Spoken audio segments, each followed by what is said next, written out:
Bonjour, bonsoir à tous et bienvenue dans cette nouvelle vidéo. On va parler travail, école et douleur. Les gens qui réussissent et les gens qui ne sont rien. C'est pas parce que j'ai pas de cravate qu'il faut me couper. Calmez-vous madame, ça va bien se passer. Tous, Christine, tous. Et nous n'avons qu'une planète et nous sommes en train de tout détruire. Faites mieux. Alors les vieux, toujours dans la dèche? On galère à la fin du mois et on attend la mort plus que la retraite parce que clairement il y en aura une qui viendra plus vite que l'autre. Bon après, rassurez-vous, moi je galère à commencer le mois, donc on est ensemble. Mais après, si vous voulez vraiment arrêter d'être des parasites de la société et manger à votre faim, il y a une solution pour ça. Alors non, je parle pas d'une meilleure répartition des richesses, une taxation plus juste des grandes fortunes, ou tout simplement des retraites plus décentes et arrivant plus tôt et pas à l'âge de Gandalf. Eh, c'est pas réalisable tout ça. Non, le mieux, c'est de se crever au travail. C'est en tout cas ce que semble penser Catherine Vautrin, notre ministre du Travail, qui ce 24 mars a dévoilé dans le JDD des méthodes et objectifs afin de doubler le taux d'emploi chez les 60-64 ans en 3 ans. Ah ouais, donc en fait quand nous on gueulait pour des retraites plus tôt et plus décentes, eux ils ont entendu, faut faire crever les vieux au travail. Après faut dire, on comprend pas tout nous les gauchistes, on est un peu débiles. Mais heureusement Catherine Vautrin nous explique tout ça. Et je la cite, pour moi rendre service à quelqu'un de 55-57 ans, c'est l'aider à retrouver un emploi au plus vite. Je fais partie de ceux qui pensent que l'émancipation passe par le travail plutôt que par les aides. Et c'est donc tout naturellement qu'elle souhaite faire passer le taux d'emploi des 60-64 ans de 33% à plus de 60%, et ce avant la prochaine élection présidentielle. Non mais elle est comme ça Catherine, elle veut aider les gens, redonner de la dignité et de l'émancipation aux seniors. Et attention, ça n'a rien à voir avec les élections présidentielles sa démarche, hein. C'est purement altruiste. Ah bah j'en chialerai presque hein. Et pour ça, elle est prête à tout. Et des trucs de malade hein, genre faire des bilans pour connaître les aspirations, les forces et les éléments qui posent difficulté dans la mise au travail des plus âgés. Alors, attention. Ok, je suis pas ministre, et je n'ai pas l'expertise de Catou. Même si tu me diras, moi au moins j'ai déjà travaillé dans ma vie, et pas dans un job tout cuit dans le bec, assez easy peasy, on va pas se mentir. Ce qui fait que techniquement, j'ai plus d'expérience qu'elle. Et du coup, je dis ça comme ça moi, mais tu penses pas que le vrai problème du travail des seniors, c'est que ce sont des seniors? Parce que quand tu dis que pour toi, la principale raison du chômage chez les seniors perdant leur job à 55 ans, c'est le manque de formation et d'accompagnement, j'ai envie de dire bullshit. Bullshit. Non, parce que les principales raisons, faut pas être un génie pour les comprendre. À 55 ans, tu es peut-être trop fatigué, le corps trop cassé pour faire des métiers physiques sans plomber ta santé. À 55 ans, tu es peut-être trop dépassé et tu ne comprends pas aussi bien certains nouveaux métiers et certaines nouvelles technologies qu'un genou. Suivre devient de plus en plus dur. À 55 ans, on va moins facilement t'embaucher pour plein de raisons, dont celle évoquée plus haut. Et à 55 ans, t'as peut-être envie et le droit de te poser. Peut-être que tu as le droit de profiter de la vie avec dignité et émancipation. Et du coup, le travail, oui, mais un travail pour soi, qui a du sens. Et pas juste une obligation qui te détruit ta santé, qu'elle soit physique ou mentale, et souvent pour un salaire de misère. C'est peut-être ça, le vrai problème. Ou alors je dis de la merde, et en fait ce sont des vieux branleurs qui passent leur journée à fumer de la camomille devant Thalassa, avant d'aller déambuler dans la street, au lieu d'être utiles à notre société. À vous de choisir. Ok, donc durcissement du RSA, vouloir faire travailler les vieux par la force, les loyers étudiants qui augmentent. Non mais ça va être quoi après, la suppression des APL? Pourquoi il y a un blanc là?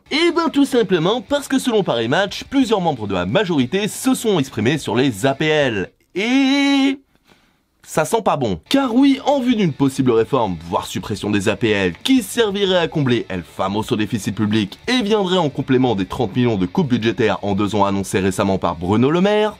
Bon, faut peut-être que je respire au bout d'un moment. On a par exemple un ministre qui aurait déclaré sous couvert d'anonymat, les APL, ça ne sert à rien, ça nous coûte presque 14 milliards d'euros par an et cet argent va directement dans la poche des propriétaires. Ou encore un député de la majorité favorable à une réforme qui estimait que les APL n'étaient pas l'alpha et l'oméga de notre politique de logement. Ok, donc clairement des personnes qui n'ont jamais eu à payer leur loyer avec un SMIC ou un temps partiel. C'est sûr que quand depuis l'enfance t'as tout eu easy peasy dans le bec à base de les bonnes études, assez d'argent, un bon taf, un bon carnet d'adresses, que maintenant t'as un salaire de ministre, littéralement, et quand tu vois le nombre de millionnaires au gouvernement, c'est sûr que c'est autre chose que 20 heures par semaine à Monop afin de payer son loyer pour faire ses études. Et oui, c'est du vécu. Alors attention, très vite, le gouvernement a démenti. Le ministre chargé des comptes publics assurant qu'il était hors de question de toucher aux APL. Ok, ça va, on peut respirer. Mais c'est la Macronie. Donc préparez-vous à ce que le sujet soit réellement lancé. Juste au cas où. Non, parce que déjà Qatar envisage de baisser la durée de l'indemnisation chômage, alors pourquoi pas les APL? Non, mais j'ai compris, pour le gouvernement, les acquis sociaux, c'est un punching ball. Pas de souci. Enfin si, justement. Alors que la suppression des APL se fasse ou pas, ben je sais pas. Mais bizarrement, pour le gouvernement, ça semble quand même plus facile de parler de leur suppression plutôt que de remettre l'ISF ou de remettre une retraite décente. Ah bah chacun ses priorités, hein.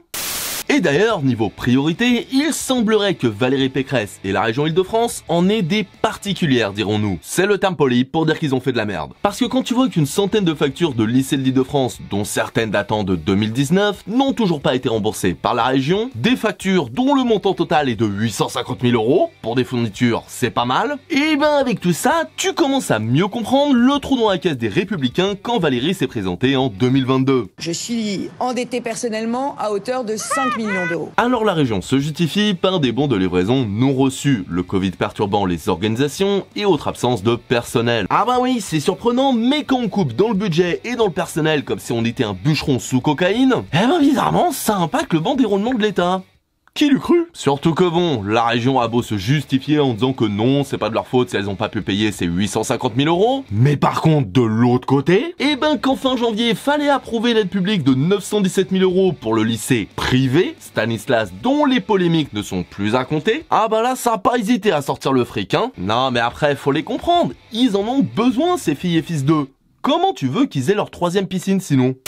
En plus, c'est pas comme si à côté ça allait mal niveau école publique. C'est pas comme si, par exemple, Paris allait perdre 137 classes à la rentrée 2024. Et oui, parce qu'apparemment on a de l'argent pour Stanislas, mais du coup, ben il reste plus grand chose dans les caisses. Et c'est donc ce vendredi 22 mars que l'adjoint à l'éducation a déclaré que 174 classes de maternelle et d'élémentaire fermeront pour 37 ouvertures. Ce qui fait un ratio assez dégueulasse, hein. J'en ai vu des mieux sur Twitter. Et oui, j'ai déjà fait cette blague. Des fermetures qui sont la conséquence directe de la suppression de 125 postes d'enseignants dans l'académie. Et encore une fois, fallait pas être un génie pour comprendre que si tu supprimes des postes, et bah t'as plus assez de personnes pour occuper ces postes. Mais bon, pour ça, faudra peut-être que le gouvernement arrête de voir la France comme une suite de chiffres qui montent et qui descendent, et qu'ils voient les réels impacts humains que leurs décisions peuvent engendrer, et qu'ils aient connu le vrai monde du travail. Aussi. Et d'ailleurs, en parlant d'empathie, faut-il ressentir les choses pour mieux les comprendre? Déjà, vous avez 4 heures, et c'est surtout le sujet de notre prochain point. Alors, tout commence par une proposition de loi visant à instaurer un congé menstruel en France, un texte qui sera présenté devant l'Assemblée le 4 avril. Et pour ceux qui ne comprennent pas pourquoi les menstruations peuvent être un motif de congé, vous ne vous en rendez pas compte, mais les règles, ça peut être douloureux. Genre sévère. Dites-vous qu'aujourd'hui, une femme sur 2 souffre de douleurs pendant ses règles, parfois liées à des maladies comme l'endométriose, et ça c'est sans parler des nausées, migraines et autres sensations de malaise qui sont toujours sympathiques. Un constat partagé par un grand nombre de femmes qui, au quotidien, ne peuvent que souffrir sans avoir de repos, devant travailler comme si de rien n'était, et ce avec la douleur toujours présente. Mais comme ce sont principalement les mecs qui font voter les lois, et afin d'avoir toutes leurs chances pour que le texte passe, les députés écologistes Sébastien Paetavi et Marly Chaudgarin ont eu une idée très simple, faire tester à certains de leurs collègues masculins un simulateur de règles douloureuses. Et les réactions sont sans appel. Oh, stop. Oh, ah ouais, d'accord. Stop, déjà. Ah ouais, c'est chiant. Waouh. Est-ce que tu vas essayer de lire l'exposé des motifs? Alors. Entre 13 et 50 en même temps. Aïe, ok. Sans menstruer, bordel. Soit un budget mensuel pouvant aller... Oh. En France, toujours, l'endométriose touche près de 10% des femmes. Pourtant, ah putain. Ah, ça y va. Effectivement, ça a l'air douloureux, je pense qu'on peut le dire. Entre les cris de douleur, l'impossibilité de lire un texte court en restant stoïque, ou même la surprise de voir que les effets ressentis ne sont non seulement pas les niveaux de douleur les plus élevés, mais qu'en plus il faut tenir toute la journée et pendant plusieurs jours dans cet état, je pense que ces messieurs ont pris conscience de ce que les menstruations peuvent faire subir au quotidien. Et encore eux, c'était 10 minutes. Pas une grande partie de leur vie. Alors pour être honnête, certaines personnes déplorent le fait qu'il faille un dispositif comme celui-là pour que les hommes se rendent compte de la douleur que peut engendrer les règles. Critiquant le fait que l'empathie ou tout simplement croire la parole des femmes ne suffisent pas pour que les choses changent. Et en soi, ben, je suis d'accord. Que ce soit les règles, le racisme systémique, le sexisme, la transphobie, etc., c'est horrible de se dire que dans notre société, le point de vue de base est encore et toujours celui de l'homme blanc hétéro. Et qu'il faille arriver à ce genre de dispositif pour faire comprendre ne serait-ce qu'un petit peu la violence qui peut être subie. Et sur ça, on est totalement d'accord. Mais d'un autre côté, je me dis aussi que ressentir les choses dans son corps, dans sa chair, même si c'est que quelques minutes et que ça ne pourra jamais égaler une vie à subir, ça on est d'accord, ça peut mieux faire comprendre les choses à certains. Parce que même si t'es de bonne foi, ressentir ça aura toujours plus d'impact que de juste comprendre. Et si grâce à ce dispositif, le texte passe permettant à des milliers de personnes de mieux vivre leur menstruation, alors je me dis que ça vaut peut-être le coup. Même si oui, ça aurait été mieux sans en avoir besoin. On est d'accord. Mais sinon, tout va très bien. Alors maintenant, à savoir si les règles c'est de droite ou de gauche, alors perso, je sais pas, mais par contre ça a quand même l'air douloureux. Alors l'oubliez pas. Allez. Salut.